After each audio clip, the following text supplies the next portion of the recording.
భాగస్వామిగా పరిశుద్ధమైన సమాజంలో సంఘంలో మనల్ని కూడా ఒక లెక్కకు ఎంచి ఈ రీతిగా సజీవం ఉంచుతున్నాడు. మనం చేసే ప్రార్థనలు ఆయన సన్నిధి రూపంలో చేర్చుకుంటున్నాడు. మన వరములన్నీ కూడా వింటున్నాడు. మనం మొర పెట్టినప్పుడు మన ప్రార్థనకు ప్రత్యుత్తరం వస్తున్నాడు. మనం సజీవం వస్తున్నాడు. ప్రార్థించుకుని మనం బయటకు వెళ్ళినప్పుడు వచ్చినప్పుడు మనల్ని కాచి కాపాడుతున్నాడు. మన కుటుంబ విషయంలో, సంఘ విషయంలో, ఎన్నో విషయంలో దేవుడు మనపైన, మన ప్రార్థన పైన ఆయన కనుదృష్టి నిలుపుతున్న విధానం బట్టి నిజంగా అతి అర్హతకు పాత్రలు ఉంచిన దేవునికి ఘనత, మహిమ, ప్రభావాలు యుగములు కలుగును గాక. అందులో పాలిభాగస్లో మీ అందరికీ కూడా ప్రభు మరొకసారి ప్రభావంగా తెలియజేస్తున్నారు. లేదా ప్రభు సంస్కారం ఆనందం ఉంటుంది కనుక కొద్దిపాటి సమయాన్ని విలువైన మాటలను ధ్యానించడానికి ప్రయత్నం చేద్దాం. పేరు కీర్తన భాగంలో నుంచి 71 కీర్తన 6వ వచనం, అలాగే 22 కీర్తన 10వ వచనం 2 భాగాలు చదువుకుని ముందుకెళ్ళిన పిల్లలు. నీవే నాకు ప్రాపకుడవై ఉంటివి, తల్లి గర్భం నుండి నన్ను ఉద్భవింప చేసిన వాడవు నీవే. నిన్ను గూర్చి నిత్యము స్తుతిగానము చేయుదును. అలాగే 22వ కీర్తన 10వ వచనం కూడా చెప్తున్నారు. రెండు సిమిలర్ మాటలు. గర్భవాసి అనేది మొదలుకొని నాకు ఆధారము నీవే, నా తల్లి నన్ను కన్నది మొదలుకొని నా దేవుడవు నీవే అంటున్న పిల్లరా. దేవుని యొక్క సహాయము మన ఈ రోజుల్లో మనం ప్రార్థించినప్పుడు దేవుడు ప్రత్యుత్తరం ఇచ్చేసాడు కదా, మనకు సహకారిగా ఉన్నాడని మనం గుర్తెరుగుతున్నాం. సజీవం ఉంచాడు. మన కోరిన విన్నపములన్నీ కూడా ఆయన సన్నిధికి వెళ్తున్నాయి ధూపం వలె.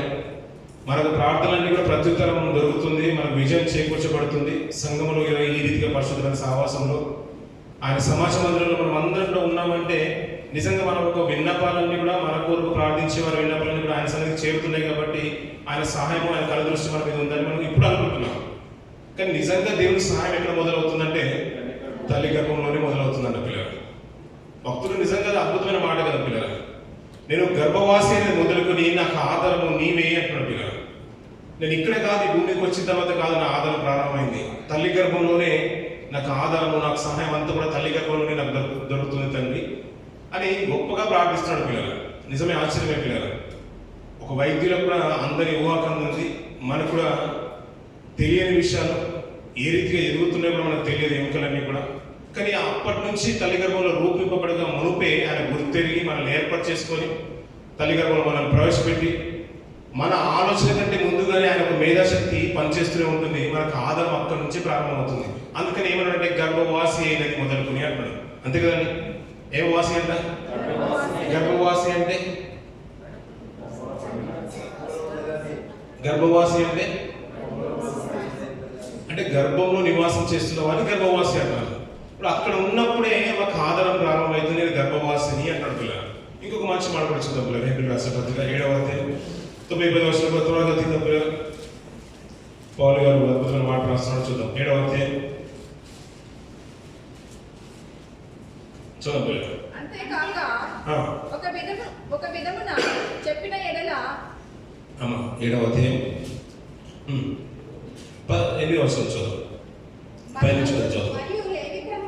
లేవి క్రమం చూడగా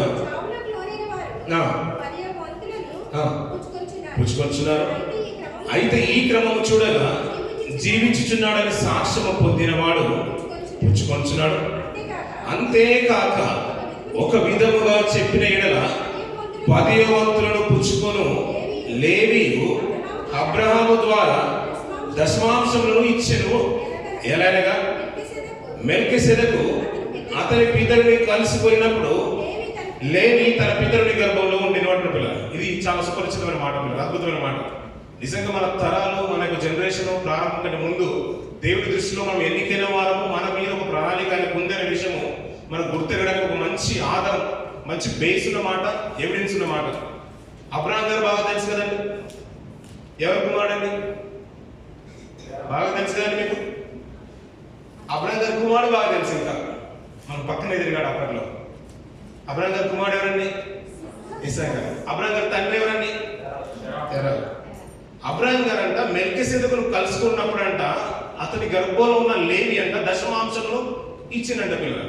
ఇప్పుడు లేవి ఎన్నో తనకు చెందినవాడంటే అబ్రహాం గారు తర్వాత ఇస్సాకు రావాలి, ఇస్సాకు గారి తర్వాత యాకోబు రావాలి. యాకోబు తదనంతరము ఆ 12 గోత్రాల నుంచి ఒక్కరు లేవి పిల్లలు. ఆ అబ్రహాం గర్భంలోనే లేవి ఉన్నాడంట. తన తల్లి గర్భంలోకి వెళ్ళకండి లేవి తన పితడైన అబ్రాహాం గర్భంలో ఉండి ఈ మెల్కీసెదెకు దశమాంశములు ఇచ్చిన అంటున్నాడు పిల్లలు. అంటే ఆయన గర్భవాసంలో ఎప్పుడు ఉంటున్నామంటే అది తన ప్రణాళికలో ముందు నుంచే లిఖింపబడ్డది. జగత్తు పునాది వేయబడక ముందు క్రీస్తులో మనల్ని ఏర్పాటు చేసుకున్నానికి నిజంగా ఆధారమైన మాట. మన తల్లి గర్భంలో మనకు సహాయం ప్రారంభమవుతుంది. నిజంగా ఒక అద్భుతమైన ప్రక్రియ పిల్లలు. ఆయన సంకల్పంలో తనకు పిల్లలు కావాలన్న ఆలోచన దేవుడికి కలుగుతుంటే ఆయన కళ్ళేంది మన సహోదరులలోను గర్భాల్లోనూ మన తల్లిదండ్రుల గర్భంలోనూ దేవుడు ప్రవేశపెడుతున్న ప్రణాళిక అది మహా అద్భుతమైంది. ఆ ప్రణాళికకి మనం ఆధారం అవుతున్నామంటే, ఒక కుటుంబాల్లో మనం నిలబడుతున్నాము, మనం ఏ రీతి నిలబడుతున్నామంటే, మనల్ని కళ్ళిన తల్లుల గర్భాల్లో ఆ రీతి నిలబడ్డాయంటే నిజంగా ధన్యమైన జీవితాలు. ఆయన ఆధారం ఎప్పుడు మొదలుతుంది? మనమైతే తల్లి గర్భంలో కూర్చున్నప్పుడు. కానీ ప్రణాళిక ఏంటంటే అతను ముందున్న 3 తరాల వెనుకనే అబ్రాహాం గర్భంలోనే లేవి గారిని కలుసుకున్నాడంట. లేవి గారు కలుసుకున్నాడు మెల్కీసెదెకును. అంటే ఆలోచన ఎలా ప్రారంభమవుతుంది? అది ఎప్పుడో ప్రారంభమవుతున్నట్టు, కొన్ని తరాల ముందే ప్రారంభమవుతుందని మనకు అర్థమవుతుంది పిల్లలు. ఇంకా కొన్ని మాటలు చూసిన పిల్లలు కీర్తన గ్రంథం 39వ అధ్యాయం 12వ వచనం చూడండి పిల్లలు. త్వరగా తీద్దాం పిల్లలు, 20 నిమిషాలు ముగించేద్దాం పిల్లలు. 39వ అధ్యాయం. నా ప్రార్థన ఆలకింపుము, నా మొరకు చెవియకుము, నా కన్నీళ్లు చూచి మౌనంగా ఉండకుము, నీ దృష్టికి నేను అతిథి వంటి వాడను, నా పితరులందరి వల్లే నేను పరవాసినై ఉన్నాను అంటున్నాడు. ఇంకొక మాట, అద్భుతమైన మాట ఇక్కడ రివీల్ చేస్తున్నాడు. ఏంటంటే నేను అతిథి వంటి వాడను అంటున్నాడు. నేను గర్భవాసి అనేది మాత్రం వాస్తవమే. నేను గర్భంలో వాసిగా ఉంటుంది, నేను గర్భంలో నివసిస్తుంది. అక్కడి నుంచి బయటకు వచ్చిన తర్వాత ఇప్పుడు నాకు ఎలా కనబడుతుందంటే నేను అతిథి వంటి వాడను అంటున్నాడు. అతిథి అంటే గెస్ట్ వస్తారు కదా పిల్లలు, మన ఇంటికి అప్పుడప్పుడు వస్తున్నారు అనుకోండి. ఎంతసేపు ఉంటారు వాళ్ళు? దుబాయ్ నుంచి ఇక్కడికి వచ్చారనుకోండి, ఒక రాత్రి అవుతుందని బస్సు ఉందని త్వరగానే వెళ్ళిపోతాం. కార్లో వచ్చారనుకోండి మధ్యరాత్రి వెళ్ళిపోతాం. ఒకవేళ ఇండియా నుంచి వచ్చేసారనుకోండి విజిట్ వీజా పూర్తవగానే ముందుగానే వెళ్ళిపోతాం. ఇండియాలో అయితే ప్రొద్దున రావడం సాయంత్రం వెళ్ళిపోవడం అంతే చూస్తూ ఉంటాం కదా. నేను పితరులందరి వారి అతిథి వంటి వాడను. ఇంకా మాట్లాడుతూ ఉంటాడు, నేను పరవాసిని అంటున్నాడు. ఈ లోకంలో నివసించే వాడిని కాను, నేను ఎక్కడ వాసిని, వేరే లోకానికి చెందిన వాడిని పరవాసిని అంటున్నాడు. నేను గర్భవాసి అనేది వాస్తవమే. అక్కడనే కాదను ప్రారంభమవుతుంది. అది ప్రణాళిక ఇప్పుడయ్యా అంటే కాదని కొన్ని తరాల ముందే నా ప్రణాళిక ఎప్పుడో ప్రారంభమవుతుంది. నీ దృష్టిలో నేనున్నానంటే అది గొప్ప భాగ్యం తండ్రి అని లేవి గురించి కూడా పౌలు గారు మాట్లాడుతున్నారు. తన పితరుడి గర్భంలోనే కలుసుకున్నాడు మెల్కీసెదెకును అనే మాటలు మనకు కనబడుతున్నాయి. అయ్యా అంతేకాదు, నేను గర్భంలో నుంచి బయటకు వచ్చిన తర్వాత నేను అతిథి వంటి వాడను అంటున్నాడు. ఇంకా మాట్లాడుతూ అంటున్నాడు పరవాసిని అంటున్నాడు. ఈ లోకంలోకి వచ్చిన వాడిని నేను పరవాసిగానే ఉన్నాను అంటున్నాడు. ఇంకొక మంచి మాట చూద్దాం. యెషయా గ్రంథం 24వ అధ్యాయం 15వ వచనం చూడండి పిల్లలు. యెషయా గ్రంథం 24వ అధ్యాయం. భూనివాసి నీ మీదికి భయము వచ్చినట్టు. ఏ నివాసి అంట? భూనివాసి అంటే భూలోకంలో నివసించే వాళ్ళందరూ ఏమంటున్నారు? భూనివాసులు, భూలోక నివాసులు అంటున్నారు. భూనివాసి అంటాడు. ఒకప్పుడు బిగినింగ్ లో మనం చదువుకున్న మాట ఏంది? గర్భవాసి అనేది అన్నాడు. గర్భంలో నాకు ప్రాపకుడవై ఉంటివి, నాకు ఆధారము నీవే అన్నాడు. అంతేకాదయ్యా, నేను ఈ లోకంలోకి వచ్చిన తర్వాత నేను అతిథి వంటి వాడు అంటున్నాడు. ఒకప్పుడు గర్భవాసి అనేది ఎలాగైతే ఉందో అలాగే పరవాసి ఈ లోకంలో నేను ఉండేవాడిని కాను, వేరే వాసిగా ఉండవలసిన వాడిని. ఈ లోకంలోకి వచ్చిన మనల్ని కూడా దేవుడు ఏమంటున్నాడంటే భూవాసి, భూలోకపు వాసి, భూ నివాసులాగనే మాట మనం వింటూ ఉంటాం తరచుగా. ఇక్కడ నివసించినంత కాలమే మన భూలోకంలో వాసుల వంటి వారు, కానీ ఇక్కడ ఉన్నంత కాలం కూడా మనం అతిథుల వంటి వారము అంటున్నాడు. మేము పరవాసులము అంటున్నాడు పిల్లలు. గర్భంలో ఉన్న వారందరూ కూడా 9 నెలలు నిండిన తర్వాత భూలోకంలోకి వస్తున్నారు, భూమికి వస్తున్నారు పిల్లలు. ఇక్కడి తర్వాత ప్రారంభమవుతుంది నిజంగా ఒక ప్రక్రియ ప్రారంభమవుతుంది పిల్లలు. భూలోకంలోకి వచ్చిన తర్వాత ఇక్కడ నుంచి వెళ్ళే మార్గం అంటూ ఒకటి ఉంది కదా పిల్లలు. తల్లి గర్భం నుంచి దేవుని యొక్క అనాలోచిత సంకల్పం కాదు కదా పిల్లలు, అనాదికాల సంకల్పం అది. అది క్రీస్తులో ఏర్పాటు చేసుకున్నాడు. ఎప్పుడయ్యా అంటే జగత్తు పునాది వేయబడక మునుపే మనల్ని ఏర్పాటు చేసుకున్నాడు. ఎలా ఏర్పాటు చేసుకున్నారు? అది ప్రేమ చేత ఏర్పాటు చేసుకుని అన్నాడు. అది కొన్ని తరాల ముందు చూసినా కానీ అయ్యా నీ సంకల్పంలో మేము ఉన్నాం అనుకుని మనకు అర్థమైపోతుంది పిల్లలు. తరతరములకు మా నివాస స్థలము నీవే, మళ్ళీ నువ్వు రమ్మంటున్నావు కదా అంటున్నాడు కదా, మమ్మల్ని పిలుస్తున్నావు కదా. మరి ఒక ఇలా ప్రక్రియ ఎలా ప్రారంభమైందని తల్లి గర్భం నుంచి మేము బయటకు వచ్చేసాం. అప్పుడు గర్భవాసిగానే ఉన్నాను. అక్కడ నుంచి వచ్చిన తర్వాత భూనివాసిగా ఉన్నాను. అది కూడా అతిథి వంటి కాలమే నాది. నా కాలం అంతా కూడా అతిథుల వంటి వారమే. మేము పరవాసులుగానే జీవిస్తున్నాం. మరి దీని తర్వాత ఎక్కడికి వెళ్ళబోతున్నాం? మనం ఎక్కడ వాసం చేయబోతున్నాం? ఒక మంచి మాట పిల్లలు మనకు చాలా సుపరిచితమైన, గల్ఫ్లో ఉన్నాం కాబట్టి దానికి ఆధారమైన మాట 22వ అధ్యాయం, అపోస్తలుల కార్యం 22వ అధ్యాయం 26వ వచనం నుంచి కొన్ని మాటలు మనం చూద్దాం పిల్లలు. శతాధిపతి ఆ మాట విని సహస్రాధిపతి యొద్దకు వచ్చి నీవేమి చేయబోచున్నావు? ఈ మనుషుడు రోమీయుడు సుమి అని అను. అప్పుడు ఆ సహస్రాధిపతి నీవు రోమీయుడవా అని నాతో చెప్పునగా అతడు అవునని చెప్పెను. సహస్రాధిపతి నేను బహుద్రవ్యమిచ్చి ఈ పౌరత్వము సంపాదించుకొంటినను. అందుకు పౌలు నేనైతే పుట్టుకతోనే రోమిడనను. కాబట్టి అతను విమర్శింపబోయిన వారు వెంటనే అతన్ని విడిచిపెట్టింది అంటున్నారు. ఈ సందర్భంలో పౌలు గారు కనబడుతున్నారు. పౌలు గారు నువ్వు ఏమో అతను బంధించేసావు, హింసించడానికి సిద్ధపడుతున్నావు, అతను ఎవరనుకుంటున్నావు? రోమీయుడు అని ఆ అధికారికి చెప్పేసి వెళ్ళిపోయారు. ఆ అధికారి పౌలు గారితో అంటున్నాడు, నువ్వు రోమీయుడు అంటే అవును నేను రోమీయుడిని అన్నాడు. నీకు రోమ ప్రభుత్వంలో ఈ రీతిగా నీకు సిటిజన్షిప్ వచ్చిందంటే నీకు చాలా గొప్పవడమే కదా. నేనైతే చాలా ద్రవ్యం ఇచ్చి ఏం చేశాను, నేను పౌరత్వాన్ని కొనుక్కున్నాను. ఎక్కడ నివసించడానికి? రోమ ప్రభుత్వ కాలంలో ఒక అధికారి పోషణ ఉండడానికి పిల్లలు. నిజంగా చెప్పాలంటే పిల్లలు చరిత్రలో మనం వెనకకు వెళుతూ ఉంటే, తరాలు చూస్తూ ఉంటే ప్రవక్తల జీవితాల కంటే ముందుగానే రాజులు దేవుడు ఏర్పాటు చేసుకున్నాడు పిల్లలు. యూద రాజులు అంతమవుతూనే ప్రపంచంలో ఆ రాజ్యం వెళ్ళి అశ్వర్ సామ్రాజ్యం మనం చూస్తూ ఉంటాం. మాదీయులు, పారసీకులు, గ్రీకులు ఇవన్నీ కూడా మనం చూస్తుంటాం. బబులోను తర్వాత గ్రీకుల తర్వాత తదనంతరం లాస్ట్ చివరి సామ్రాజ్యం ఏదైనా ఉందంటే ఏ సామ్రాజ్యం? అది రోమిల సామ్రాజ్యం. ప్రభు అయిన చూస్తున్న ఆ తరుణంలో కూడా రోమ సామ్రాజ్యం కనబడుతూ ఉంటుంది. ఒకవేళ ప్రభు అయిన యేసుక్రీస్తు వచ్చే ముందుగానే యూదాయిక రాజులు పరిపాలిస్తూ ఉంటే ప్రజలు ఏముంటుందంటే ఈ ప్రపంచం అంతా కూడా యూదులే రూల్ చేస్తూ ఉంటారని ఒక భ్రమ వారి హృదయంలో ఉండిపోయింది. అందుకని ఆయన రాక ముందుగానే యూదా రాజుల అంతం మొదలైపోయింది. చరిత్రలో యూదా రాజుల అంతం మొదలైపోయింది. వారు వెళ్ళిపోయారు చెరలోకి. అప్పుడు వారి మీద బబులోను సామ్రాజ్యం ఆధిపత్యం వచ్చేసింది. తర్వాత మాదీయులు, పారసీకులు, గ్రీకులు, రోమిల ప్రభుత్వం వచ్చేసింది. ఎవరైనా గొప్పవారని చెప్పుకోవాలనుకుంటే రోమిలే గొప్పతనం. అందుకని ఏదోవీడు కూడా ఏ రోజు రాజు తన భార్య యూదా అంటే రోమిలకు సంబంధించిన తను పెళ్లి చేసుకొని అందులో రాజుని కనుక వెళ్ళిపోతూ ఉంటాడు. అలాగే ఎవరైనా కానీ మేము ఇది గొప్పగా ఉంది కదా రోమ ప్రభుత్వంలో, నేను రోమిని చెప్పుకుంటే దానికంటే ఒక పలుకుబడి ఉండేది పిల్లలు.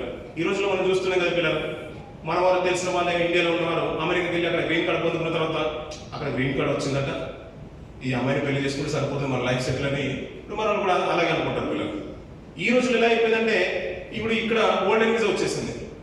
ఒక 30,000 సార్లు చూపిస్తే చాలు, ఒక 6 నెలల స్టేట్మెంట్ చూపించేస్తే లేదంటే బ్యాంక్ బ్యాలెన్స్ ఒక 1 మిలియన్ చూపిస్తే మనకు గ్రీన్ గోల్డెన్ వీసా ఇచ్చేస్తున్నారు పిల్లలు. కొన్ని సంవత్సరాల వీసా మన అప్పుడు ఫ్యామిలీని మనమే స్పాన్సర్ చేసుకోవచ్చు. కొన్ని ఫెసిలిటీస్ కూడా మనకు అందుబాటులో ఉంటాయి. అంటే ద్రవ్యం ఇచ్చి ఇప్పుడు పౌరత్వం ఏం చేసుకోవచ్చు, మనం కొనుక్కోవచ్చు. ఆ అధికారి ఏమన్నాడంటే ద్రవ్యం ఇచ్చి రోమ ప్రభుత్వాన్ని కొనుక్కున్నాను, రోమ ప్రభుత్వం అంటే రోమ సామ్రాజ్యంలో ఒక మెంబర్గా నేను ఉన్నాను, సిటిజన్షిప్ గా అది తీసుకున్నాను, నువ్వు అంటే పుట్టుకతోనే నువ్వు రోమిడివా అని అంటున్నాడు. అవును నేను రోమిని పుట్టుకతోనే. ఆ మాట చెప్పగానే అతను వదిలిపెట్టేశాడు రాహుల్ గాంధీ. అంటే అంత ప్రభావవంతమైంది రోమ ప్రభుత్వం ఆ రోజుల్లో. రోమిడ్ అని చెప్పుకుంటే గొప్పగా అనుకునేవాళ్ళు. ఈ రోజుల్లో చూడండి పిల్లలు, అమెరికా గురించి గొప్పగా మాట్లాడినా కెనడా వెళ్ళిన తర్వాత అక్కడ సెటిల్ అయిన తర్వాత అక్కడ వెళ్ళి సెటిల్ అయిన తర్వాత కెనడాలో ఉంటున్న మా ఫ్యామిలీ అంతా, మా పిల్లలు అక్కడ ఉంటున్నారు, మనం కూడా గొప్పగా చెప్పుకుంటాం. అలాగే రోమిలకు కూడా అంతా ఆధిపత్యం ఇచ్చేసారు, అంటే అధికారం ఇచ్చేసారు. రోమా గురించి గొప్పగా చెప్పుకునే వాళ్ళు పిల్లలు చాలా రోజులు వాళ్ళు రూల్ చేశారు కాబట్టి అంత అధికారం ఉండేది. అయ్యా గర్భవాసిగా ఉన్నప్పుడు, తల్లి గర్భంలో ఉన్నప్పుడే ఆయన ఆధారంగా ఉంటున్నాడు కదా. అక్కడ ఉన్నప్పుడు ఏ బాధ లేదు, ఏ చీకు చింత ఏమీ లేవు పిల్లలు. అక్కడ నుంచి బయటకు వచ్చిన తర్వాత భూవాసిగా మనం ఉండబోతున్నాం కదా. ఇప్పుడు భూనివాసులుగానే మనం ఉంటున్నాం కదా. ఇక్కడ నుంచి ఇప్పుడు మనం వెళ్ళబోయే స్థితి ఏంటంటే మనం అతిథులు వంటి వారు, అది ఎప్పుడైనా వెళ్ళిపోవాల్సిందే. ఇప్పుడు వారం వస్తుంది, ఇప్పుడు చాలా మంది ఫేక్ న్యూస్లు అన్ని మనం చూస్తున్నాం, రీల్స్ చేస్తున్నారు, టిక్ టాక్ లో అన్ని చూస్తున్నాం పిల్లలు. అయ్యా ఇప్పుడు అందరూ వెళ్ళిపోవాల్సిందే అంటారు. ఇప్పుడు లెబనాన్ ఇంచుమించు 4,000 మంది ఉన్నారు ఇండియన్ సిటిజన్స్. వారందరూ కూడా ఉన్న పరంగా అక్కడ నుంచి వచ్చేమని ఎంబసీ నోటీసులు ఇచ్చేసింది పిల్లలు. ఎందుకంటే వారు విపరీతం అయిపోయింది కాబట్టి. రేపటిగా ఈ పరిస్థితులు మారిపోయినా మనం ఎక్కడికి వెళ్ళిపోవాలి? ఇప్పుడు ఇండియా వెళ్ళిపోవాలి పిల్లలు. ఈ లోకంకి వచ్చిన మనం కూడా ఆయన ప్రణాళికలు ఎప్పుడో ఉన్నవారము, ఈ భూ నివాసులుగా మనం ఉంటున్నాం, అతిథులుగా ఉంటున్నాం, మనం పరవాసులము. ఇక్కడ నుంచి ఇప్పుడు వెళ్ళిపోయే మార్గం అంటే ఒకటి ఉంది. ఎక్కడికి వెళ్ళాలి? ఇప్పుడు ఆ నిత్యత్వము పరవాసిగా మనం ఉండాలి. ఇప్పుడు ఈ భూవాసిగా ఉన్నాం, ఒకప్పుడు గర్భవాసిగా ఉన్నాం, భూవాసిగా వచ్చేస్తాము. ఇప్పుడు పరవాసులమైన మనము ఇప్పుడు పరలోక వాసిగా మార్చబడాలి. ఇప్పుడు ఆ పరవాసిగా మార్చబడాలంటే అది అంత ఇంత కాదు. రోమ ప్రభుత్వంలోనే మనం ఒక అధికారి కిందకి లోబడి బ్రతకాలన్నా, ఒక అధికారాన్ని పొందుకోవాలన్నా, ఒక మంచి ఉద్యోగం సంపాదించుకోవాలన్నా నువ్వు రోమిడి అయితేనే నీకు అధికారం దొరుకుతుందని ఒక రూల్ ఉంది. ఇక్కడ కూడా కొన్ని మెయిన్ జాబ్స్, గవర్నమెంట్ జాబ్స్ ఉన్నాయి. ఒకప్పుడు బ్యాంకులో పిల్లలు, స్కూల్స్లలో, ఈ జీసీసీ కంట్రీస్ లో చాలా మంది ఉండేవాళ్ళు పిల్లలు.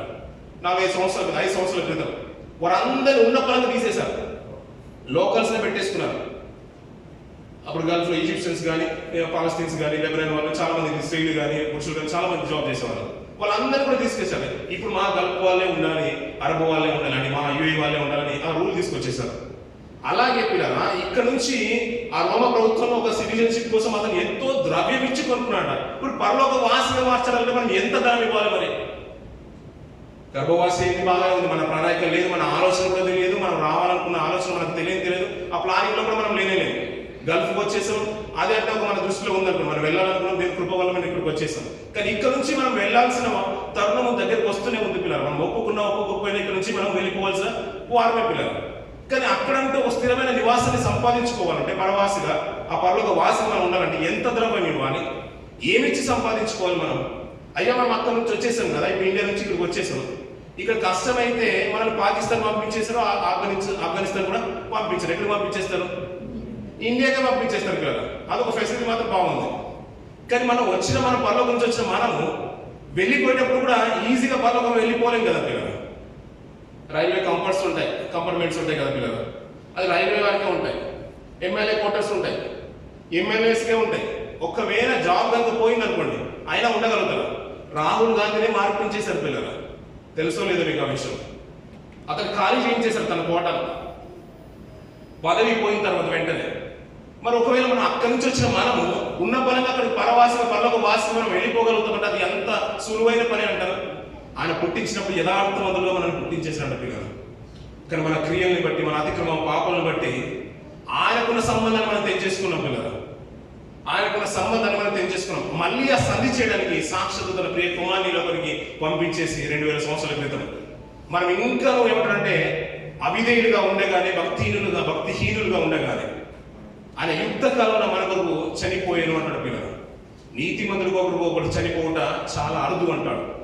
అలాంటి పాపత్ములైన మన కొరకు ఆయన తన ప్రాణాన్ని పెట్టి, రక్తాన్ని కాచి చిందించి మన కొరకు తన ప్రాణాన్ని పెట్టాడు పిల్లలు. ఇది మనం ఒప్పుకోవాల్సిన విషయమే. ఏదో అనాలోచితంగా కాదు, ప్రతి సండే లాగా ఈ కమ్యూనిటీ సర్వీస్ కాదు పిల్లలు. గతించిన దినాలు, గత రాత్రి కాలంలో పాస్టర్ రేణుబాబు గారు, సహోదరు అన్నగారు మంచి మాట చెప్పాడు. సహోదరుడు మంచి ప్రార్థన చేస్తున్నాడు, అదే ప్రార్థన మాటికి తరచు అంటూ ఉంటాడు అని మాట అన్నాడు. నిజంగా చెప్పాలంటే అది ప్రతి ఒక్కరు అనాల్సిన మాట. అయ్యా మా అపరాధాలను బట్టి, మా క్రియల్ని బట్టి, మా ఇంకా స్థితిగతులకి చాలా దూరంగానే ఉన్నాయి, మేము గొప్పవారిని అనుకుంటున్నాం. కానీ కాదు, అది మా ఏమాత్రం కూడా అర్హత కలిగిన జీవితం వైపు కావు తండ్రి. ఎందుకంటే అది నీ కృప చొప్పునే అది జరుగుతుంది మాకు. అందుకని దయతో ఒకసారి మమ్మల్ని కరుణించు అని ఆ ప్రార్థన మన ప్రతి సిద్ధపడి కొడుకులు మనకు జ్ఞాపకం రావాల్సిందే పిల్లలు. అందుకని ఒక మంచి మాట, చక్కని మాట ఎఫెసీయుల రాసిన పత్రిక 2వ అధ్యాయం 6వ వచనం నుంచి కొన్ని మాటలు చదువు పిల్లలు.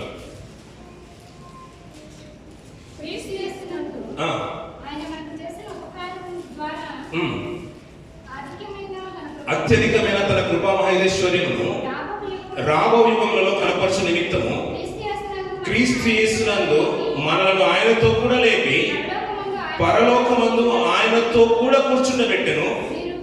మీరు విశ్వాసం ద్వారా కృపచేతనే రక్షింపబడి ఉన్నారు. ఇది మీ వల్ల కలిగినది కాదు, దేవుని వరమే. అది క్రియల వల్ల కలిగినది కాదు కనుక ఎవడను అతిశయపడ వీలు లేదు. సరిపోతున్నాం. ఇది ఎవరి వల్ల కలిగిందంట? దేవుని యొక్క వరం అంట పిల్లలు. అప్పుడప్పుడు వరాలను వింటూ ఉంటాం కదా పిల్లలు. ఇది గొప్ప ఆధిక్యత అంటే అత్యధికమైన ఆయన మహాదేశ్వర్యమును బట్టి, అత్యధికమైన కృపను బట్టి ఇది మనకు కలిగిన వరం ఏంటయ్యా అంటే, నువ్వు కోల్పోయిన సంబంధాన్ని, ఆ నిత్యత్వానికి పోకుండా ఏదైతే నీ పాపాన్ని నిన్ను అడ్డగించిందో తిరిగి అది బాటలు వేయడానికి సాక్షాత్తు ప్రభువే. నువ్వు ఒప్పుకున్నావు ఒప్పుకుపోయినా నోటితో ఒప్పుకుంటే సరిపోతుందని ఏం చేశాడు ఆయన? తిరిగి ఆ మార్గాన్ని సుగమం చేశాడు. అలా చేయడానికి తన ప్రాణాన్ని పెట్టి, ఆయన ప్రాణాన్ని, రక్తాన్ని చిందించి కార్చి మనల్ని పవిత్రులుగా చేసి, నిష్కలంకులుగా చేసి, ఆ వరం ఏదైతే ఉందో, అయ్యా దేవునితో సత్సంబంధాలు కలిగి ఉండయ్యా, ఇక్కడ నుంచి నువ్వు వెళ్ళిపోయే తరుణం వచ్చేసింది. ఇప్పుడు ఎక్కడికి వెళ్ళాలంటే ఆ పరలోక వాసిగా నువ్వు ఉండాలి. దానికి ఉండాలంటే నువ్వు దేవునితో సత్సంబంధాలు కలిగి ఉండాలి. ఇది నీ వల్ల జరుగుతుందంటే కాదు, నీ వల్ల జరిగేది కానే కాదు. ఎవడు కూడా అతిశయింప వీలు పాడు, ఎందుకంటే ఇది దేవుని యొక్క వరం అంటున్నాడు. నేను మంచి చేశాను కాబట్టి నాకు వచ్చిందని కాదు, నేను ద్రవ్యం ఇచ్చేసాను కాబట్టి ఆ పౌరసత్వం నీకు ఇచ్చేది కాదు, అది నీ యోగ్యమైన క్రియలు బట్టి ఇచ్చేది కాదు, ఇది కేవలం ఆయన యొక్క కృప, అది దేవుని యొక్క వరము అంటున్నాడు పిల్లలు. మరి దానికి మనం ఏం చేయాలంటే ఒక మంచి సందర్భంలో లూకాసు వార్త 15వ అధ్యాయంలో భక్తులు మాట్లాడుతున్న మాట మనం ప్రభు చేసినారు, లూకా గారు వివరిస్తున్నాడు ప్రభు అయిన సందర్భాన్ని. 15వ అధ్యాయం 17వ వచనం చూద్దాం పిల్లలు. అయితే బుద్ధి వచ్చినప్పుడు వాడు నా తండ్రి యొక్క ఎంతో మంది కూలి వాళ్ళకు అన్నకు సమృద్ధిగా ఉన్నది,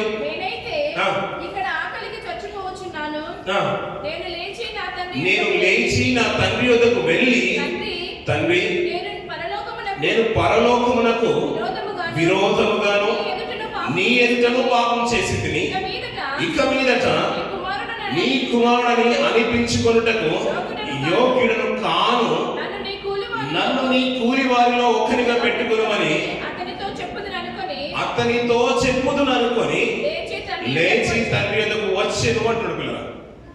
ఎప్పుడు వచ్చిందంట ఆయనకు బుద్ధి వచ్చిందంట. ఎప్పుడు వచ్చిందంట? అన్ని కోల్పోయిన తర్వాత బుద్ధి వచ్చిందంట పిల్లలు.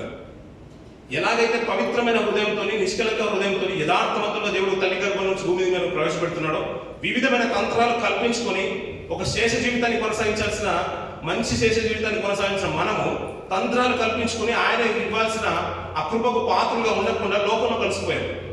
అది ఆదాము మొదలుకొని పాపం ఏలైన మాటలు మనం వింటూ ఉంటాం పిల్లలు. తిరిగి ఆ మార్గాన్ని సుగమం చేయడానికి ఏమంటున్నారంటే, అయ్యా నువ్వు కోల్పోయింది ఎప్పుడైతే, మనకు ఎప్పుడైతే పిల్లలు బుద్ధి వచ్చినప్పుడే కదా. అది మా వల్ల కలిగిందని మనం బాప్తిసం తీసుకున్నప్పుడు కూడా ఆయన ప్రమాణాలు చేస్తుంటాం కదా పిల్లలు. అదే నా కొరకే మా ప్రభు ఆయన ప్రాణాన్ని పెట్టాడు, ఆయన సొంత రక్షకుడిగా నేను అంగీకరిస్తున్నాను, మనకు వాగ్దానం చేసుకుని ప్రమాణం చేసుకుని బాప్తిసం తీసుకొని నోటితో ఒప్పుకొని నీటి మూలంగా బాప్తిసం తీసుకుని సంఘంలో చేర్చబడుతున్నాం పిల్లలు. ఎప్పుడు అది త్వరితమైన కాలంలో మనకు రాదు. అన్ని లోకంలో అన్ని చూడాలి, అన్ని సుఖాలు అనుభవించాలి, అన్ని సంపాదించుకోవాలి. ఇప్పుడు ఎందుకంటే బాప్తిసం అనే మాట మనం వింటూ ఉంటాం పిల్లలు. లేదు పెళ్లికి ముందు తీసుకుందాం అనే మాట మనం వింటూ ఉంటాం. అయ్యో ఇది ఇప్పుడు అయిపోయి ఇంజనీరింగ్ అయిపోయి డాక్టర్ అయిపోయి వాళ్ళకు దేవుడు ప్రేరేపణ కలగజేయని, ఈ మళ్ళీ ఇంకొక ప్రేరేపణ ఎందుకు? వాక్యంలో అంత ఖండితంగా ఉంది కదా, వాక్యం కంటే గొప్పదా నీ ప్రేరేపణ? ఇలా మాటలు మనం వింటూ ఉంటాం పిల్లలు. ఎప్పుడైతే బుద్ధి వచ్చిందో తండ్రి దగ్గర అనుకుంటున్నాడు, నేను కూలి వాణిలో ఒకరిగా ఉంటే చాలు అని అలా తండ్రితో నేను చెప్పుదును అనుకొని తండ్రి దగ్గరకు వస్తున్నాడంట. ఎవరు వస్తున్నాడంట? కుమారుడు వస్తున్నాడు. తండ్రిని విడిచిపెట్టి వెళ్ళిపోయిన కుమారుడు, పరలోక సంబంధమైన తండ్రిని మనం విడిచిపెట్టుకొని లోకంలో కలిసిపోయిన మన జీవితాలకు సాదృశ్యమైన మాటలు. కుమారుడు తప్పిపోయిన కుమారుడు అంటే ఇద్దరు కుమారులు ఉన్నారు, ఒక తండ్రి ఉన్నాడు. తండ్రి మంచోడు, పెద్దోడు చాలా మంచోడు, చిన్నోడు చెడ్డోడు. బుద్ధి తెలుసుకుని వచ్చేసరికి తండ్రి కుమారులనే మాత్రమే దృష్టిలో పెట్టుకోవద్దు. ఇది పరలోక తండ్రికి మనకున్న సంబంధాన్ని గురించి తెలుసుకున్న మాటలు, బాగా తెలిసిన మాటలు కదా పిల్లలు. కుమారుడు అంటున్నాడు, నేను తండ్రికి కుమారుడుగా అనిపించుకోవడానికి నేను యోగ్యుని కాను అంటున్నాడు పిల్లలు. నిజమే కదా పిల్లలు? బలాన్ని సమీపించడానికి మనం కూడా యోగ్యులం కాము పిల్లలు. ఆయన పవిత్రమైన స్థలాల్లో, ఈ పరిశుద్ధమైన స్థలంలో ఆయన ఉంటాడు. ఆయన పవిత్రమైన స్థలంలో ఆయన మందిరం ఇది, ఆయన స్వరక్తం ఇచ్చి సంపాదించిన సంఘం ఇది. ఆయన సంఘంలో ఆయన ఉన్నాడు. ఆయన బల్లను సమీపించడానికి నాకు యోగ్యమైన చేతులు లేవు ప్రభా, అశుద్ధమైన హృదయం లేదు, నాకు పవిత్రమైన పెదవులు లేదు, నేను ఉచ్చరించడానికి కూడా నాకు శక్తి చాలదు అని ఆ తగ్గింపు స్వభావంగా నీలో ఉంటే, అదే కుమారుడు మాట్లాడుతున్నాడు. బుద్ధి వచ్చినప్పుడు అంటే తండ్రి దగ్గర నేను కుమారుడు అనిపించుకుని యోగ్యుని కాను, నేను కూలి వాళ్ళు ఒకరి దగ్గర ఉంటే సరిపోతుందని అని చెప్పుతుందని అనుకునే వస్తున్నాడంట. ఇంక అనలేదంట పిల్లలు. ఇక్కడ వాడు దూరంగా ఉండగానే తండ్రి చూసేసాడంట పిల్లలు. హత్తుకున్నాడు, దగ్గరికి తీసుకున్నాడు. అయ్యో విడిచిపెట్టేశాడు కదా, నేను దూరం చేసుకున్నాడు కదా అని తండ్రి ఏనాడు చేయలేదు, దూరం పో అని వెళ్ళగొట్టలేదు. మన పరమ తండ్రి కూడా అలాంటి వాడైన విషయం మనకు అర్థం అవ్వాలి పిల్లలు. ఆ ఆలోచన నీకు కలుగుతే చాలు, నువ్వు ప్రార్థించాల్సిన అవసరం లేదు. కానీ నువ్వు ప్రార్థించేసావంటే నీ గొప్ప మనసు అంతే. అయ్యా నేను నిజంగా అర్హుని కాను, ఈ పవిత్రత కేవలం నీ వల్లే కలిగింది, ఇది నీ కృప అయ్యా, నా జీవితం సరైన రీతిలో కాదు, ఎన్నో విషయాలు నేను పడిపోతున్నాను, తిరిగి నిలబెట్టు తండ్రి అని ఈ సదా అవకాశం కొరకు మనం ప్రయాసపడలేదు పిల్లరా. నీ ఆ మాట నీ నోట రాకముందే నీ మనసు ఎరిగేసి నేను పవిత్రుగా దేవుడు తీర్చిదిద్దుతాడు పిల్లలు. కింది కొన్ని మాటలు చూడ పిల్లలు, మంచి మాట్లాడాడు. వాడు ఇంకా తండ్రి వారిని చూసి కనికరపడి పరిగెత్తి వాని మెడ మీద పడి ముద్దు పెట్టుకొనెను. తండ్రి నేను పరలోకంలో విరోధంగా నీ ఎదుట పాపం చేసి తిని, ఇక మీదట నీ కుమారుడు అనిపించుకుంటూ యోగ్యులను కాను అని అంటున్నాడు పిల్లలు. నేను యోగ్యుని కాను తండ్రి అని అంటున్నాడు పిల్లలు. తండ్రి ప్రశస్తమైన వస్త్రాలు ఇచ్చేశాడు పిల్లలు, తెల్లటి వస్త్రాలు ఇచ్చేశాడు. మీరందరూ వేసుకున్నట్టుగా, మేము వేసుకున్నట్టుగా. నేను నిజంగా ఆనందమైన జీవితాలు కానే కాదు పిల్లలు. ఒక్కసారి అనుకున్నాను అంతే నోట్లో, నీ తండ్రి నీ కుమారుడు అనిపించుకున్నాను, నేను యోగ్యుని కాను అన్నాడు. కుమారుడు అంత తగ్గింపు స్వభావం నీలో ఉంటే నాకేం కావాలి? అదే నాకు కావాల్సింది. నోటితో ఒప్పుకుంటే చాలు పిల్లలు. మన అతిక్రమాల్ని దాచిపెట్టువాడు ఏమైపోతాడంట? వర్ధిల్లాడంట పిల్లలు. ఒప్పుకొని దాన్ని విడిచిపెట్టువాడు. ఆయన ఒప్పుకున్నాడు పిల్లలు, తన కుమారుడు ఒప్పుకొని మరి అది వద్దనుకొని తండ్రి దగ్గర కూలివాణిగా ఉన్నా సరిపోతుందని వచ్చేసాడు. తండ్రి దూరంగా ఉండే కానీ తండ్రి ఎత్తుకుంటుంటే నేను కుమారుడు అనిపించుకున్న యోగ్యుని కాను తండ్రి అని తండ్రి దగ్గర ప్రయాసపడుతుంటే, కుమారుడు నీ స్థానం కూలివాని స్థానం కాదు, నా కుమారుడు స్థానం అని ప్రశస్తమైన వస్త్రాలు పెట్టి ఉంగరం ఇచ్చేసి తన పక్కన కూర్చోబెట్టుకునే మనస్తత్వం తండ్రిది పిల్లలు. ఆ పశ్చాత్తాప ధోరణి అన్ని సండేలాగా ఈ సండేని చూడాల్సిన అవసరం లేనే లేదు పిల్లలు. మన అందరి ప్రార్థనలు ఆలోచించిన పిల్లలు, దేవా నన్ను కరుణించండి, విరిగి నలిగిన హృదయంతో నీ సన్నిధికి వస్తున్నాను, బలలో యోగులుగా మమ్మల్ని నిలబెట్టండి, మమ్మల్ని కడగండి, పవిత్రులుగా చేయండి. అందరి ప్రార్థనలు చూసిన సిద్ధపడ్డ గుడికలు ఇలాగే ఉంటాయి పిల్లలు. ఈ రోగుల గురించి ప్రార్థన ఆ రోజు చేయకండి పిల్లలు. ఎందుకంటే ఆయన పవిత్రమైన రక్తం కొరకు మనం సిద్ధపడుతున్నాం, ఆయన శరీరం కొరకు సిద్ధపడుతున్నాం కదా. ఆయన శిలువ త్యాగం అంతా కూడా నీ మనసులో ఉంటే, ఆ నిబంధన రక్తం అంతా కూడా నీ మనసులో ఉంటే, ఈ బయట విషయాలన్నీ కూడా చాలా తక్కువగానే కనబడుతూ ఉంటాయి. అది కనుక మనం నిజంగా మనస్ఫూర్తి మనం స్వీకరిస్తున్నట్ట, ఆ దాని ద్వారా మన జీవితాలకు స్వస్థత కలుగుతుంది అంటున్నాడు కదా పిల్లలు. ఎవరైతే ఆ కుమారుడు ఆ మనస్తత్వంతో తప్పిపోయిన కుమారుడు మనస్తత్వంతో వస్తారో తండ్రి దగ్గరికి, తండ్రి స్వీకరించడానికి సంసిద్ధంగానే ఉన్నాడు పిల్లలు. అందులో యూదుడని, క్రీస్తుని, స్త్రీ అని, పురుషుడని ఏ భేదం లేదు పిల్లలు. క్రీస్తులోకి బాప్తిసం తీసుకున్న మీరు అందరూ కూడా దేవుని కుమారులుగానే పిలువబడుతున్నారు పిల్లలు. ఇప్పుడు యూదుల్ని ఒక విషయంలో ఆలోచించండి పిల్లలు. పౌలు గారు యూదుడేనా? నేను యూదా మతస్థుల్లో ఎక్కువ గొప్పగా ఉన్నప్పుడు సంఘాన్ని బాగా హింసించేశానని చేశానని పౌలు గారు స్టేట్మెంట్ ఇస్తూ ఉంటారు. అలాంటి ఆయన బాప్తిసం తీసుకొని ఇప్పుడు ఎక్కడికి వచ్చేస్తున్నాడు? సంఘంలోకి వచ్చేస్తున్నాడు పిల్లలు. ఇప్పుడు సాక్షాత్ ప్రభు యేసు గురించి మీకు తెలిసానంటారా? తెలిసిన ఆయన యూదుడేనా? యూదుడు ఆయనే బాప్తిసం తీసుకుని ఎక్కడికి వచ్చేసాడు? ఇప్పుడు సమాజంలోకి వచ్చేసాడు, పిలువబడిన వాళ్ళ మధ్యలోకి వచ్చేసాడు, సంఘాన్ని నిలబెడుతున్నాడు పిల్లలు. ఆయన స్వరక్తం ఇచ్చే సంపాదించే సంఘంలో ఇప్పుడు ఎవరైనా కానీ ఆయన దగ్గరికి రావాల్సిందే పిల్లలు, ఆయన శరీరం రక్తం దగ్గరికి రావాల్సిందే. అది మామూలుది కాదు పిల్లల. లోకంలో పిల్లల ఈ మధ్య కాలంలో క్రిస్టియన్స్ ఏంటంటే గొర్రె మాంసం కానీ, మేక మాంసం కానీ, వేటి మాంసం కానీ తిన్నప్పుడంట ఆ రక్తాన్ని ప్రత్యేకంగా వేరే పెడతారు, అది తినొద్దు అని అంటారు పిల్లలు. అంటే అది ఒక గొర్రె మాంసంలోనే రక్తం తాగడానికి నీ మనసు రావట్లేదు. నిజంగా పరిశుద్ధుల యొక్క పవిత్రమైన రక్తాన్ని మన కళ్ళ ముందుకు వస్తుందంటే నీ మనసు ద్రవించిపోవాలి పిల్లలు. నీ కళ్ళలో చెమ్మగిన కళ్ళతో నీ నిజంగా పరితప్పించే మనసుతో దగ్గర బలను సమీపిస్తుంటే నేను యోగ్యంగా నిలబెడతాను పిల్లలు. ఆ రక్తం దగ్గర నీ మనసులో ఉంటే పిల్లలు. అప్పుడు నేను ఎన్నో సందర్భాలు జ్ఞాపకం చేశాను పిల్లలు. ప్రెగ్నెంట్ లేడీకి పిల్లల డెలివరీ టైంలో చాలా బ్లడ్ అవసరం ఉంటుందని మన తల్లులు కానీ చెల్లెలు కానీ చెప్పకుండా వింటూ ఉంటాం పిల్లలు. ఆ టైంలో బ్లడ్ తీసుకున్న తర్వాత ఫ్యూచర్లో చాలా మటుకు సఫర్ అవుతూ ఉంటారు, అప్పుడప్పుడు ఇబ్బంది పడుతూ ఉంటారంట. బయట నుంచి బ్లడ్ తీసుకుని సేమ్ గ్రూప్ అయినా ఎక్కించుకున్నప్పుడు చాలా ఇబ్బంది పడుతూ ఉంటారంట. అది శరీరంలో ఏదో పైన ఉంటుంది, ఏదో ఇబ్బంది అవుతుందని అంటారు పిల్లలు. అది మనం ఏంటంటే అది బయట నుంచి వచ్చిన రక్తం వల్ల ఉంది కాబట్టి మనకు తెలిసిపోతుంది దీనివల్ల ఇబ్బంది అవుతుంది అని. ఆయన యొక్క మనస్తత్వము, ఆయన యొక్క దయాలుత్వము, ఆయన కరుణ సంపన్నుడైన క్రీస్తు యొక్క మనస్తత్వం పూర్తిగా ఎరిగిన మనము ఆయన బాప్తిసం ద్వారా ఆయనలోకి మార్చబడుతున్నాం. మనం లేపి అంట ఇందాక చదువుతున్న మాట, ఆయనతో కూడా లేపి ఎక్కడ కూర్చుండబెట్టాడంట? పరలోకంలో మనల్ని కూర్చుండబెట్టాడంట పిల్లలు. మళ్ళీ చదువుతున్న మాట ఎఫెసీయుల రాసిన పత్రిక 2వ అధ్యాయం 7వ వచనం పిల్లలు. 7వ వచనం, క్రీస్తు యేసునందు మనల్ని ఆయనతో కూడా లేపి పరలోకమందు ఆయనతో కూడా కూర్చుండబెట్టాను అంటాడు పిల్లలు. ఎక్కడ కూర్చుండబెట్టాడంట? పరలోకమందు కూర్చుండబెట్టానంట పిల్లలు. ఆయన స్వరక్తం ఇచ్చిన రక్తాన్ని కనుక నువ్వు స్వీకరించి నువ్వు పానీయం చేసిన తర్వాత అది నిన్ను మామూలుగా నిన్ను నిలబెట్టలేదు పిల్లలు. నిజంగా నేను మంచి మనసుతోని స్వీకరించి పశ్చాత్తాప ధోరణితోని తగ్గింపు స్వభావంతోని అది కనుక నువ్వు స్వీకరించి ఆయన కొరకు అనుగుణంగా బ్రతకాలనుకుంటే నేను ఉన్నత శిఖరంలో నిలబెడుతున్నట్టు. ఒకప్పుడు గర్భవాసిగా నువ్వు ఈ లోకంలోకి వచ్చేసావు, తల్లి గర్భం నుంచి 9 మాసాల తర్వాత నువ్వు భూవాసిగా నువ్వు నిలబడ్డావు. ఇక్కడ నుంచి వెళ్ళవలసిన సమయం వచ్చేసింది. ఆయన రాకడానికి ముందన్న వెళ్ళిపోవాల్సింది, ఆయన రాకల్లోనే మనం వెళ్ళవలసింది. కానీ ఇక్కడ నుంచి వెళ్ళిన తర్వాత ఒక శాశ్వతమైన లోకము, ఆ నిత్య నివాసము పరలోకంలో మనకు ఉంది. ఆ పరలోక వాసిగా నువ్వు నేను ఉండాలంటే ఆయనతోనే సాధ్యం అవుతుంది అంటున్నాడు. ఎవరితో సాధ్యం అంట? క్రీస్తుతోనే సాధ్యం అంటున్నాడు. ఆయన లేకుండా ఈ లోకంలో ఏది జరగదు పిల్లలు. లోకంలో వెలుగుండేను, అది అనేకులు వెలిగిస్తుంది, కానీ చీకటి దాన్ని ఇంకను గ్రహింపకుండాదంటే ఇప్పుడు ఇస్లాం గొప్పదా క్రైస్తవ్యం గొప్పదా? మనసు వస్తుందంట కదా మీకు చెప్పదలి, క్రైస్తవ్యమే గొప్పది. ఇప్పుడు ఇస్లాం మధ్యలో ఉన్నప్పుడు ఈ మాట అనకండి, మన మధ్యలో ఉన్నప్పుడు అని చెప్పుకోవడానికి ధైర్యం అయితే ఉంది కదా పిల్లలు.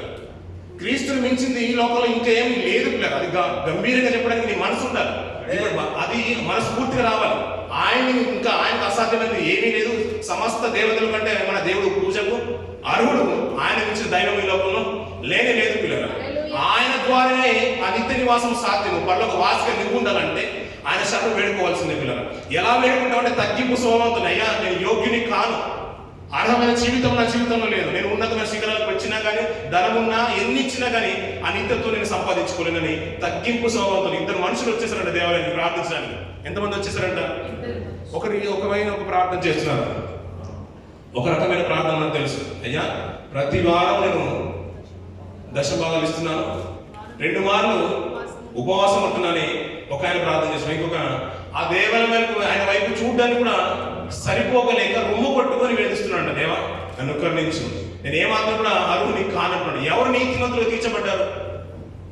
ఎవరు నీతిమంతులుగా తీర్చబడ్డారంటే ఆ సొంతని ప్రార్థన అంటున్నాను కదా పిల్లలు. అలాంటి ప్రార్థనలు మనకు చాలా మంది కనబడుతూ ఉంటాయి పిల్లలు. ఇంకొక కాలాన్ని స్వీకరించుకుని మనం వింటూ ఉంటాం కదా పిల్లలు. మన స్వభావం కూడా దేవుని సన్నిధికి వచ్చినప్పుడు అలా ఉండాలి. అలా తగ్గించుకుంటే కుమార నీ స్థానం అక్కడ కాదు, నీ స్థానం ఇక్కడ, నీ దేవుని మనం నిలబెడతా అంటున్నాడు పిల్లలు. పరలోకానికి సాదృశ్యం అయితే సంఘం పిల్లలు. ఇక్కడ కోయర్ పాటలు పాడుతూ ఉంటే, ఆయన సింహాసనం ఇలా ఉంటూ ఉంటే ప్రభు పక్షాన ఆయనతో పాటు కూర్చుని పెట్టుకున్నాడు అంటే పిల్లలు. నువ్వు సంఘంలో ఉన్నావంటే ఆటోమేటిక్గా ఎక్కడ ఉండబోతున్నావు? ఇప్పుడు ఆయన నిత్యత్వంలో ఉంటున్నాయి. ఇక్కడ బలలో పాలించేసిన మనము ఆయనతో పాటు ఆ నిత్యత్వంలో కూడా పాలించాలి. ఆ స్థితిని మనం తుదమట్టు కాపాడుకోవాలి పిల్లలు. అందుకనే మన అతిక్రమం మనం ఒప్పుకుందాం, దాన్ని విడిచిపెట్టాం పిల్లలు. ఒక స్త్రీ సందర్భాన్ని కూడా మనకు బాగా తెలుసు పిల్లలు. రాళ్ళు ఎవరైనా వేస్తారేమో అని అందరూ చూశారు. ఎవరు రాళ్ళు వేయలేదంట పిల్లలు. అమ్మ నేను రాయి వేయను, ఇక్కడ నుంచి నువ్వు వెళ్ళి పాపము చేయమన్నాడు. అంతే. మన ఒకవేళ అపరాధాలకు ఏంటో మనకు తెలిసిన తర్వాత ఆ మనసు దాని మీద విరగొట్టేసుకుందాం పిల్లలు. గతించిన దినాలకు నేను జ్ఞాపకం చేశాను పిల్లలు. దాని మీద మనసు విరిగిపోతే పిల్లల మళ్ళీ అతని వైపు చూడాలన్నా, ఆ పాపం వైపు వెళ్ళాలన్నా మన మనసు రాదు పిల్లల. దావీదు విరగొట్టుకున్నది అది. మనకు అయిష్టమైంది, దేవునికి అయిష్టమైంది ఏదైనా కనుక నేను చేస్తూ ఉంటే ఇంకా అయ్యా నేను ఈ లోకంలో ఉన్నప్పుడు నేను వాక్యం బాగానే ప్రకటిస్తుంటాను. ఈ లోకంలో వెళ్ళిన తర్వాత మొబైల్స్ అని, టీవీ అని, లోకంలో ఉన్న సోషల్ మీడియా దానికి కనెక్ట్ అయిపోతున్నాను. దాని మీద నేను మనసు కొట్టుకుంటున్నాను. ఇక్కడ నుంచి దానికి దూరంగా ఉంటానని ఒక వాగ్దానం చేసుకొని ఆయన సన్నిధికి సమర్పించుకో పిల్లలు. నా మాటలు బాగా విపరీతమైన మాటలు పిల్లలు, విపరీతమైన మాటలు. నేను ఇక్కడ ఉన్నాక కాబట్టి మనం ఒక నటన జీవితాన్ని కలిగి ఉన్నాను. బయటకు వెళ్తే విపరీతమైన మాటలు. నేను దాని మీదనే మనసులో పెట్టుకున్నాను. ఇక్కడ నుంచి నా జీవితం వేరేగా ఉంటుందని ఒక తీర్మానం చేసుకున్నాను పిల్లలు. అయ్యా నీకు అయిష్టమైంది ఇంకేదైనా ఉంటే తెలియజేస్తాను. నీ సన్నిధిలో ఉండగానే నన్ను నేను తగ్గించుకుంటాను, నీ నామాన్ని హెచ్చిస్తాను, బ్రతుకున్నంత కాలం నీకు లోబడి బ్రతుకుతాను. నీ పాదదాసి ఉన్న పని లేదు తండ్రి అని మనం నిర్ణయించుకుంటే పిల్లల, నువ్వు పాదదాసి ఉండాల్సిన అవసరం లేదు తల్లి, కుమార్తె. నువ్వు నా ఉన్నత శిఖరంలో నా ప్రభు యొక్క కుడి పార్శ్వం నీవు ఉండవు. నీవు నన్ను ఉండడానికి మన తండ్రి అయిన దేవుడు, పరిశుద్ధుడైన దేవుడు, సజ్జుడైన యేసుక్రీస్తుని ఎలాగైతే లేపాడో మనల్ని కూడా లేని సంఘంలో ఎలాగైతే నిలబెట్టేశాడో ఆ ఉన్నత శిఖరాలు, ఆ పరవాసికులు మనల్ని ఉంచడానికి ఆయన సంసిద్ధంగానే ఉన్నాడు పిల్లలు. మనల్ని మన పాపాలన్నీ కూడా ఒప్పుకుందాం పిల్లలు. అయ్యా బాప్తిసం తీసుకున్నప్పుడు ఒప్పుకున్నా అంటే మళ్ళీ చేసే పాపాలు ఎన్నో ఉంటాయి పిల్లలు. ఇది ఎందరికోలేని భాగ్యం పిల్లలు. ఒకసారి తప్పు చేస్తానంటే, తెలిసి తప్పు చేస్తానంట 70 ఏళ్ళ మట్టు కూడా మనం సహోదరిని క్షమిస్తూనే ఉండాలంట పిల్లలు. 7 మార్ల మట్టు కాదంట పిల్లలు. తెలిసి తెలియని తప్పులు ఎన్నో ఉంటాయి కదా పిల్లలు. ఇది ఒక రోగికి వైద్యం అవసరం అంట పిల్లలు. తప్పు చేసిన వాడికి మళ్ళీ ఒక సదా అవకాశం పిల్లలు వాళ్ళలో పాల్పొందేవారు అంటే మళ్ళీ మాటికి చేయమని దాని ఉద్దేశం కాదు పిల్లలు. చేసిన మళ్ళీ ఒక ఆప్షన్ ఏదైనా ఉంటుందా తండ్రి అంటే ఆ విధిని మనకి ఇచ్చేసాడు పిల్లలు. ఇది నిబంధన. మళ్ళీ ఒక తీర్మానం చేసుకుని ఆ బలలో పాల్పొందాం పిల్లలు. యోగ్యులుగా నిలబెట్టడానికి ఆయన సమర్థంగా ఉన్నాడు. ఆ మాట నీ మనసులో వస్తే చాలు, నేను హత్తుకుంటాడు. ఆయన పక్షంలో మీరు చేర్చుకుంటాడు. నీకు ప్రశస్తమైన వస్త్రం వేసి, నీకు ఉంగరం పెట్టి, నెక్లెస్ పెట్టేసి ఆయన శిఖరాల్లో నిలబెడతాడు పిల్లలు. ఆ పరవాసిని నేను ఉంచాలని ఆయన సంసిద్ధంగా ఉన్నాడు. మనం తగ్గించుకుని బలాన్ని సిద్ధపడడం. మీకు మాట దేవుడు తీయించి ఆస్వాదించుగాక. ఆమేన్.